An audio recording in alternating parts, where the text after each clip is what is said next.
आपका स्वागत है आज की बड़ी और महत्वपूर्ण खबरों में, जिनको जानना आपके लिए बहुत जरूरी है। जैसा कि आप सभी लोग जानते हैं कि इस चैनल पे देश दुनिया की बड़ी और महत्वपूर्ण खबरों की अपडेट सबसे पहले आती है। दिवाली में सस्ते हो सकते हैं टू व्हीलर, जीएसटी घटने की तैयारी में सरकार। देखिए क्या बोली वित्त मंत्री, जानेंगे पूरा समाचार विस्तार से। राजधानी लखनऊ की गैस एजेंसियों के वितरक आज से हड़ताल पर, जानेंगे पूरा समाचार विस्तार में इसी वीडियो में। इसी के साथ बढ़ते हैं अगले समाचार की ओर। टाली गई ईएमआई पर ब्याज लेने से बैंकों को नहीं रोका, सुप्रीम कोर्ट की केंद्र को कड़ी फटकार। जानेंगे पूरा समाचार विस्तार से, बने रहिए हमारे साथ।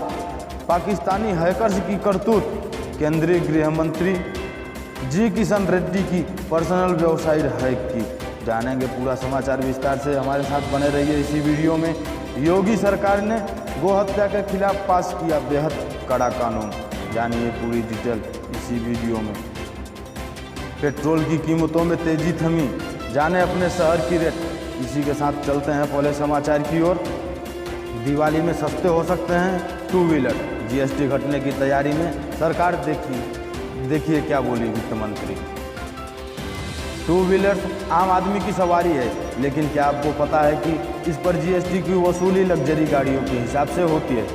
इंडस्ट्री की कोशिशों के बाद अब सरकार को इस बात का एहसास हुआ है कि टू व्हीलर्स पर जीएसटी की सबसे ऊंची दर ठीक नहीं है, इसे घटाया जाना चाहिए। वित्त मंत्री निर्मला सीतारमण ने इंडस्ट्री के एक सुझाव के बाद अपने बयान में इस बात के संकेत दिए हैं कि जीएसटी घटाने के सुझाव पर वित्त मंत्री ने कहा, ये वास्तव में एक अच्छा सुझाव है, इसे जीएसटी काउंसिलिंग की बैठक में उठाया जाएगा, क्योंकि टू व्हीलर न तो विलासिता की चीज़ लग्जरी आइटम है और न ही अहितकारी सामान सिन गुड्स है। इस वक्त टू व्हीलर्स पर 28% जीएसटी लगता है। वित्त मंत्री ने ये बातें इंडस्ट्री संगठन CII के साथ एक बातचीत के दौरान कही है।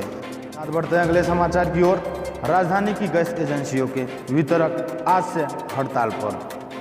अवैध रिफिलिंग के आरोप में गैस एजेंसियों के स्टाफ को हिरासत में लेने की पुलिस कार्रवाई के खिलाफ वितरक गुरुवार से हड़ताल पर रहेंगे। All India LPG distributor federation UP circle के बैनर तले राजधानी के वितरकों को हड़ताल का निर्णय लिया है। फेडरेशन के प्रेसिडेंट DPC ने बताया कि पुलिस ने अवैध रिफिलिंग करने वाले कुछ दुकानदारों को पकड़ा।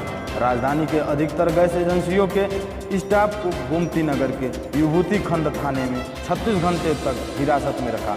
उन्होंने आरोप लगाया कि पकड़े गए स्टाफ को मानसिक और शारीरिक रूप से प्रताड़ित किया गया। बताया कि स्टाफ को 17 अगस्त को दोपहर 3 बजे पकड़ा गया था।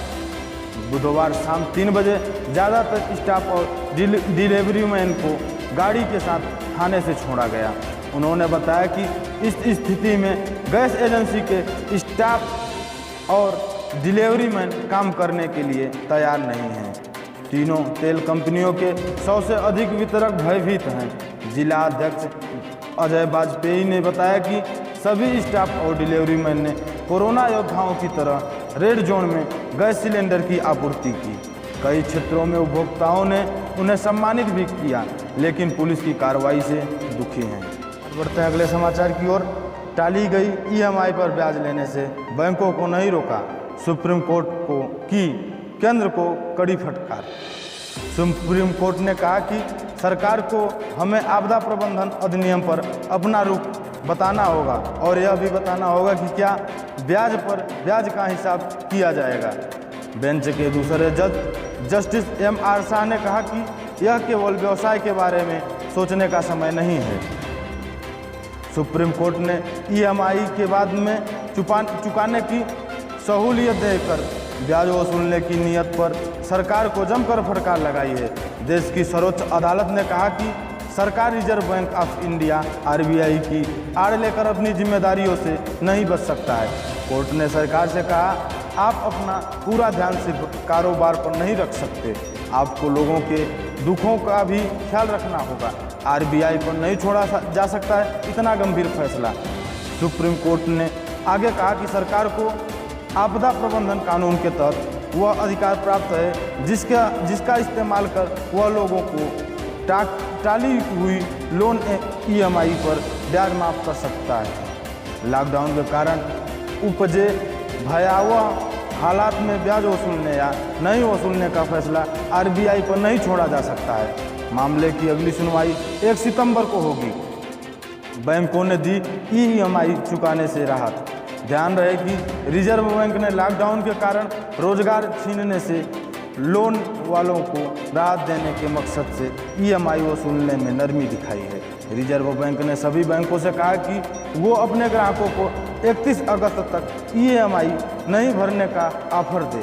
हालांकि इस दौरान ग्राहकों से सामान्य दर से ब्याज वसूलने की भी अनुमति बैंकों को दी गई है।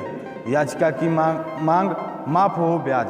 RBI की इस नीति के खिलाफ सुप्रीम कोर्ट में याचिका दाखिल कर लोग मोराटोरियम के दौरान ब्याज माफ किए जाने की मांग रखी गई है। याचिकाकर्ता ने दलील दी कि भारत सरकार की तरफ से सुनवाई को बार बार टालने की मांग की जा रही है।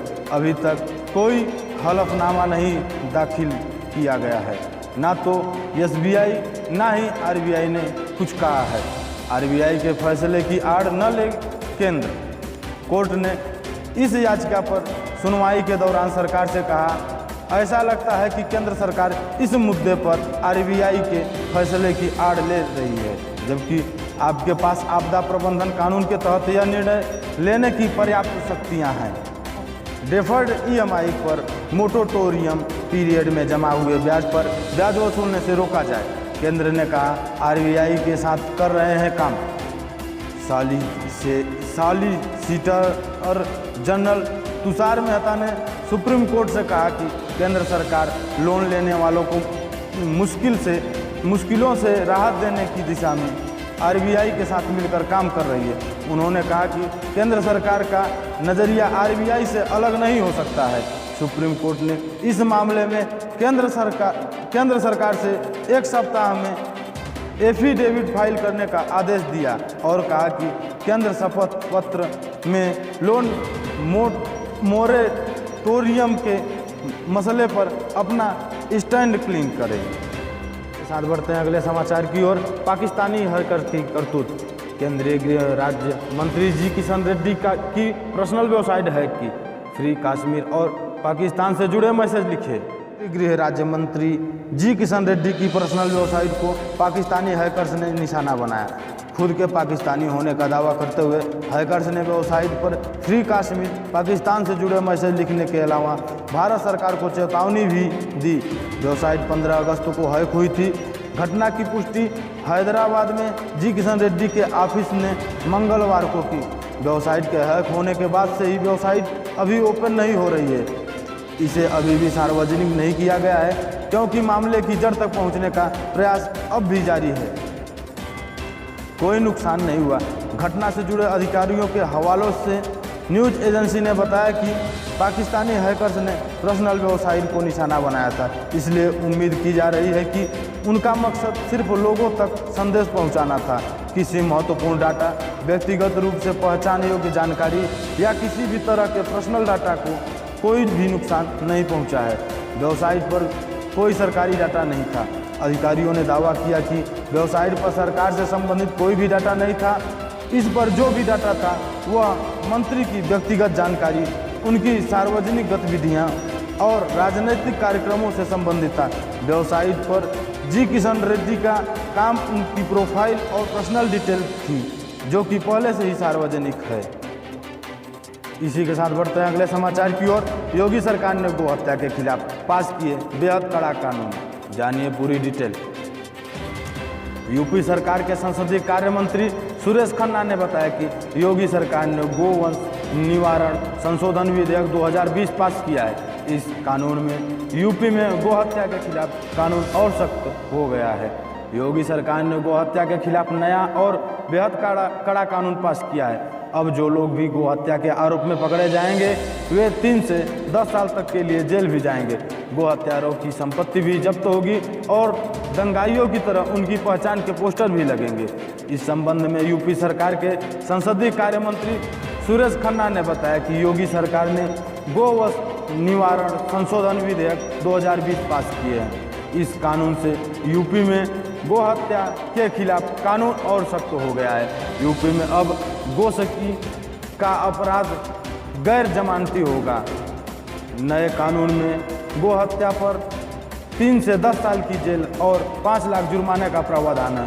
गोवंश के अंग भंग करने पर 7 साल की जेल और 3 लाख का जुर्माना होगा। पहली बार गो हत्या के आरोप साबित होने पर 3 से 10 साल की सजा का प्रावधान है। 3 लाख से लेकर 5 लाख रुपए तक के जुर्माने का प्रावधान है। और दूसरी बार गोसकी का आरोप साबित होने पर जुर्माना और सजा दोनों भुगतनी होगी। गैंगस्टर एक्ट के तहत कार्रवाई और संपत्ति जब्त करने का भी प्रावधान किया गया है। इसी के साथ बढ़ते हैं अगले समाचार की ओर। पेट्रोल की कीमतों में तेजी थमी, जाने अपने शहर का रेट। पेट्रोल के दाम में लगातार 6 दिनों बढ़ोतरी के बाद आज ब्रेक लगा है। पेट्रोल के रेट में कोई बदलाव नहीं किया हुआ, वहीं डीजल का रेट अब भी स्थिर रहा। इंडियन ऑयल की वेबसाइट के मुताबिक 26 अगस्त 2020 को दिल्ली, मुंबई, कोलकाता, चेन्नई में डीजल और पेट्रोल के रेट इस प्रकार हैं। रोजाना 6 बजे तय होते हैं डीजल पेट्रोल के रेट। पेट्रोल व डीजल के दाम में एक्साइज ड्यूटी, डीजल कमीशन और अन्य चीज़ें जोड़ते हैं। बाद में इसका दाम लगभग 2 गुना हो जाता है। विदेशी मुद्रा दरों के साथ अंतर्राष्ट्रीय बाजार में क्रूड की कीमत के आधार पर रोज पेट्रोल और डीजल की कीमतों में बदलाव होता है। ऑयल मार्केटिंग कंपनियों कीमतों की समीक्षा के बाद रोजाना पेट्रोल और डीजल के रेट तय करती है। इंडियन ऑयल, भारत पेट्रोलियम और हिंदुस्तान पेट्रोलियम रोजाना सुबह 6 बजे पेट्रोल और डीजल की दरों में संशोधन कर जारी करती हैं। एसएमएस के जरिए ऐसे जाने अपने शहर में पेट्रोल डीजल की रेट। आप अपने शहर के पेट्रोल डीजल के दाम रोजाना एसएमएस के जरिए चेक कर सकते हैं। डीजल ऑयल IOC के उपभोक्ता RSP स्पेस डीलर कोड लिखकर 922-499-2249 पर एक HPCL के उपभोक्ता HPPRICE space dealer code space 9222201122 number पर भेज सकते हैं। BPCL उपभोक्ता RSP डीलर कोड लिखकर 9223112222 पर नंबर पर भेज सकते हैं। यहीं पे जानकारी समाप्त होती है। इसी प्रकार के न्यूज़ को पाने के लिए इस चैनल को सब्सक्राइब करें और ज़्यादा से ज़्यादा शेयर करें।